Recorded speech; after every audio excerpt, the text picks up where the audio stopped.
Assalamualaikum warahmatullahi wabarakatuh.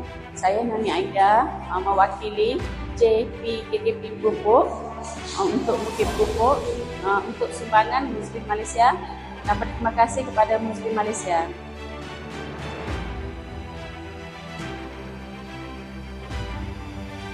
Saya nak bagi tahu betapa dia Muslim Malaysia. Siapa yang pernah tengok Muslim Malaysia?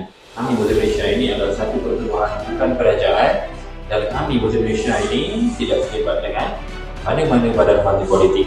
Kau tengok Pak kita ni ada 7 pegawai barangan gabungan asas sebagai dapur. InsyaAllah ada dapur tu syukurlah. Saya mengucapkan terima kasih. Saya tu suka sangatlah.